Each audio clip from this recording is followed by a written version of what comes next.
Hello students, कैसे हैं आप सभी लोग। Welcome back to a new video. तो आज से हम सृजन बुक के 12th क्लास की सृजन बुक के गद्य खंड की ओर प्रवेश करने जा रहे हैं, जिसमें से हम 10th चैप्टर को आज करने वाले हैं, जिसका नाम है भय। और ये लिखा गया है आचार्य रामचंद्र शुक्ल जी के द्वारा।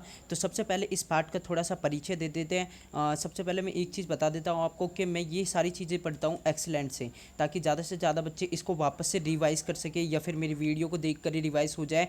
और ये वाला बहुत इजी भी रहता है। एक्सेलेंट की लैंग्वेज होती है वो बहुत ज़्यादा इजी रहती है, इसलिए मैं एक्सेलेंट से पढ़ता हूँ। तो मैं इसकी ओनली जो इंपॉर्टेंस लाइन्स है वो पढ़ता हूँ, बाकी पूरा चैप्टर नहीं पढ़ता हूँ, क्योंकि पूरा चैप्टर पढ़ने में बहुत टाइम निकल जाएंगे। आप खुद भी पढ़ने में उसको बोर हो जाओगे, मैं पढ़ाऊँगा तो आप खुद भी बोर हो जाओगे, इसलिए मैं इसको लेके चल रहा हूँ। तो इसमें क्या होता है, सबसे पहले दिया हुआ है परिचय। परिचय के अंदर भय आचार्य रामचंद्र शुक्ल द्वारा विचरित भय मनोविकार से संबंधित एक निबंध है। और शुक्ल जी ने चिंतामणि नामक निबंध संग्रह में उत्साह, करुणा, श्रद्धा, भक्ति, क्रोध आदि के निबंध संग्रहित है उसके अंदर, और उसमें से ही एक भय है। तो सबसे पहले आता है भय के कुछ भाव होते हैं। तो भय के भाव देख लेने वाले हैं अपन। तो इस टॉपिक को देखने से पहले मैं आपको एक बात कहना चाहता हूँ कि मैं वीडियो बनाता हूँ, थोड़ा टाइम लगाता हूँ इसको वीडियो बनाने के लिए, मेरा भी थोड़ा टाइम लगता है। और लेकिन बहुत सारे लोग तो लेते हैं, सब्सक्राइब नहीं करता है। तो आपसे रिक्वेस्ट है, प्लीज़ आप इस चैनल को ज़रूर से ज़रूर सब्सक्राइब करके जाए। मैं भी थोड़ी मेहनत कर रहा हूँ और आप भी ओनली कुछ नहीं करना, बस नीचे लाल कलर का बटन दे रखा है सब्सक्राइब का, उसको दबा के, और उसके पास में एक बेल आइकन आएगा तो उसको भी दबा देना। और साथ में वीडियो को लाइक ज़रूर करना, क्योंकि देखो भाई मैं भी थोड़ा कर रहा हूँ। और उसके बाद में अगर आपको कोई और चैप्टर पे वीडियो चाहिए, या कोई साइंस का किसी का भी सब्जेक्ट समझ में नहीं आ रहा, कोई भी चैप्टर, तो मेरे को कमेंट करके ज़रूर बताना, मैं उस पर जल्दी से जल्दी वीडियो बना दूंगा। पहले मैं नहीं बना पाया था किसी कारण से, लेकिन अब ज़रूर बनाऊंगा। तो ज़रूर मतलब उसके बाद में लाइक तो ज़रूर करना ही है। फिर उसके बाद में चलते हैं अपन सीधे अपने चैप्टर। तो सबसे पहला अपना टॉपिक है वो है भय का भाव।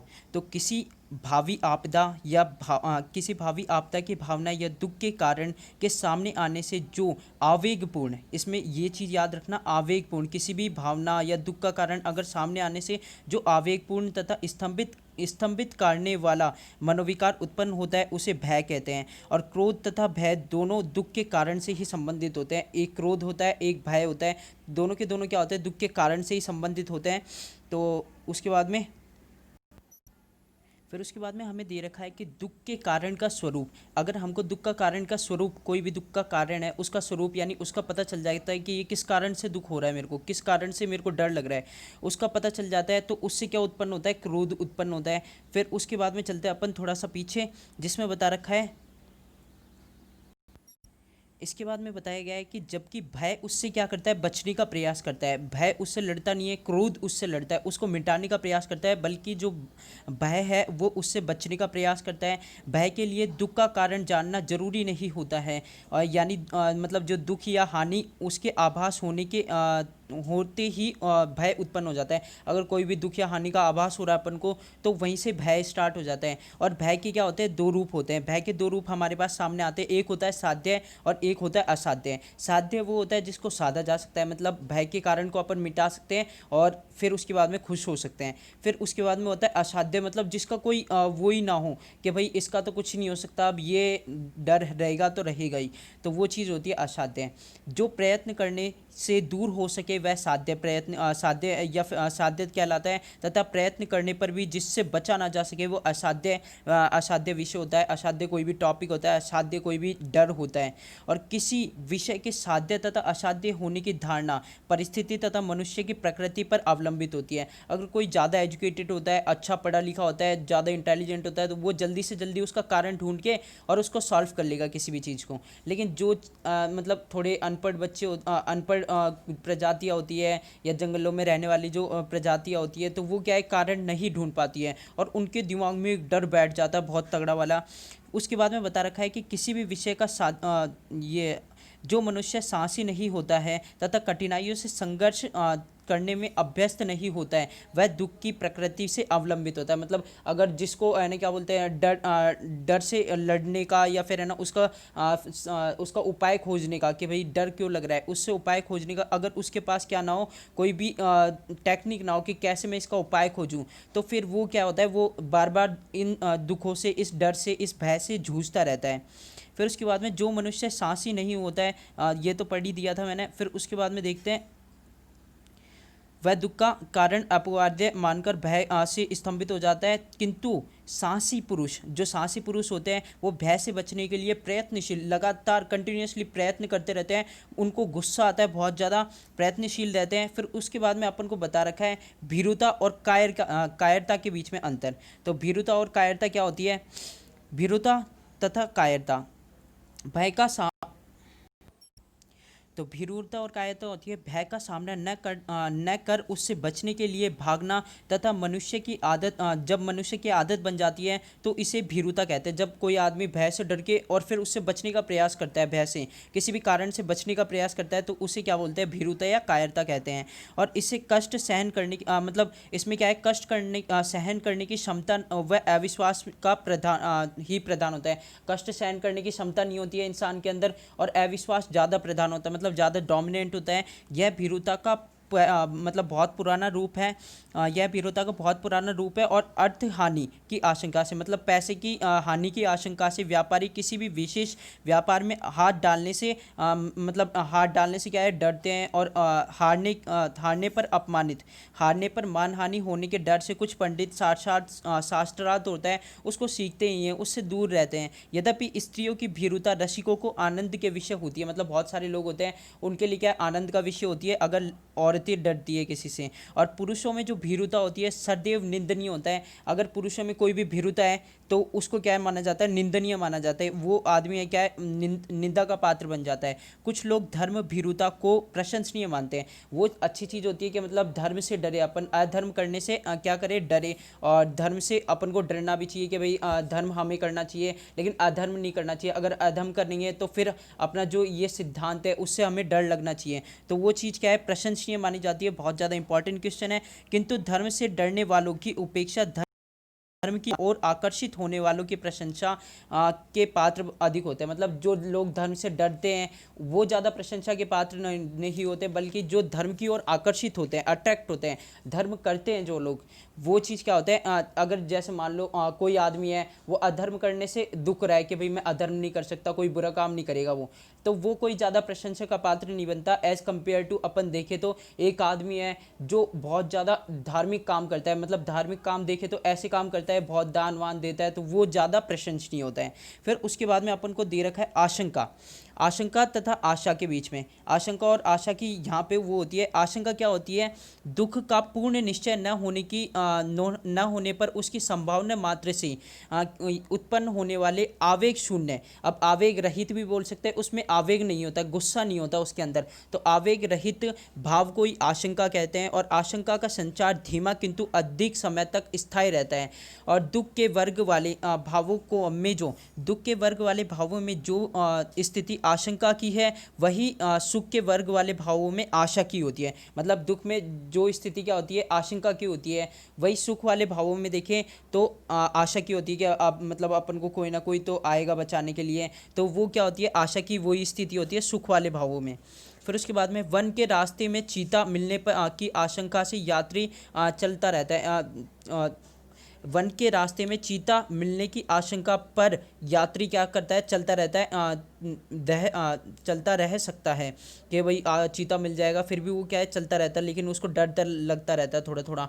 परंतु इसके निश्चय के बदलने पर पूर्ण भय की दशा, अगर वो डर जाता बिल्कुल कि मिल जाएगा मैं नहीं जा रहा, तो वो क्या है, पूर्ण जो भय की दशा है में वह पीछे लौट जाएगा। अगर उसको बहुत ज़्यादा डर लगने लगेगा, भय लगने लगेगा, तो वो पीछे लौट जाएगा तथा वहीं रुक जाएगा, या तो फिर वहीं रुक जाएगा या पीछे लौट जाएगा।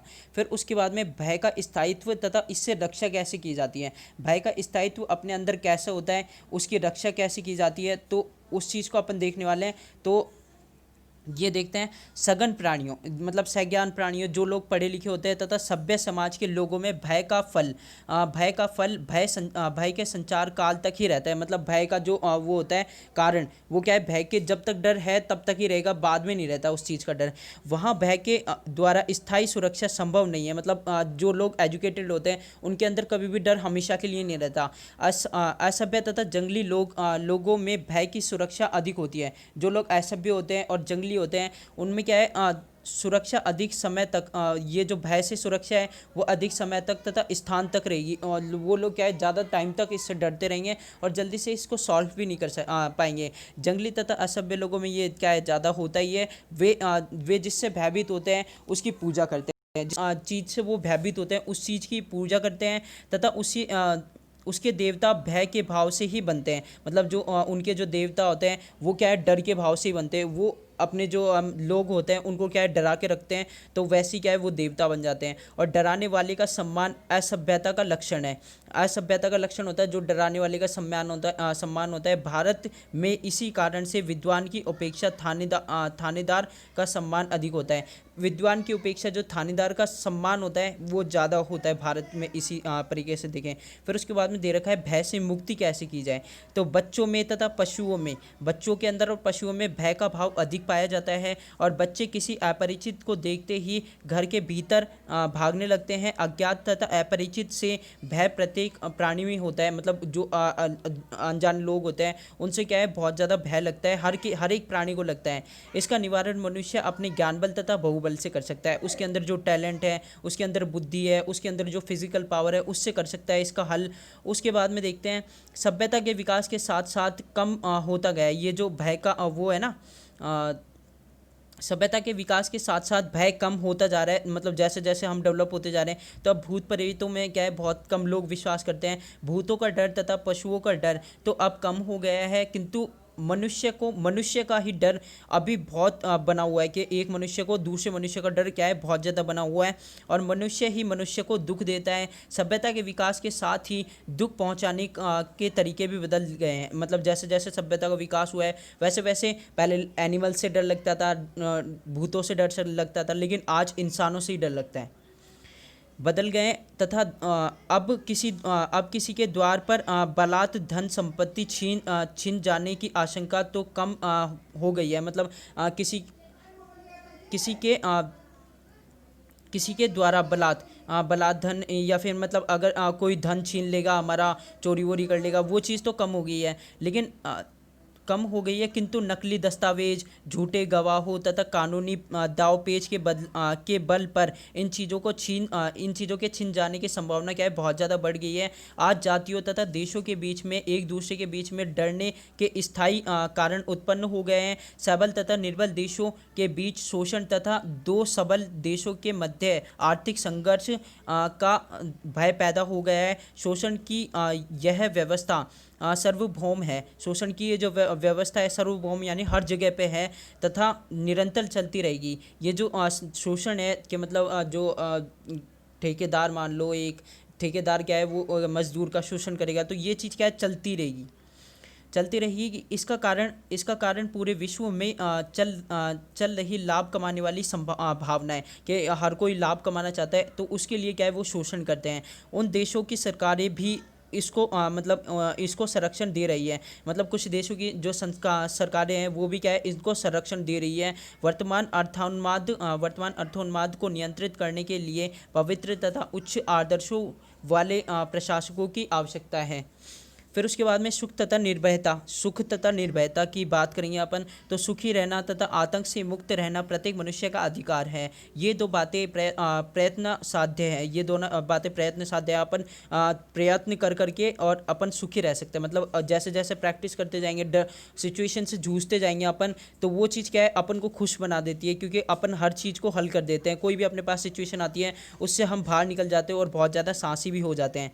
तो उसके बारे में बता रखा है, एक महान मतलब एक हम किसी को मतलब किसी को कष्ट ना पहुंचाएं तथा न ही किसी को डराए, दूसरे किसी में हमें सताए या डराए जाने की हिम्मत ना हो, या ना तो हम किसी को डराए ना कोई हमें डरा सके। इससे पहली बात इसमें पहली बात शील तथा शील से तथा दूसरी बात शक्ति से और पुरुषार्थ से संबंधित है। पहली बात अपन है ना क्या बोलते हैं, शील भावना रखेंगे उसके सामने, और दूसरी बार क्या करेंगे, पुरुषार्थ और शक्ति बल का प्रयोग करेंगे।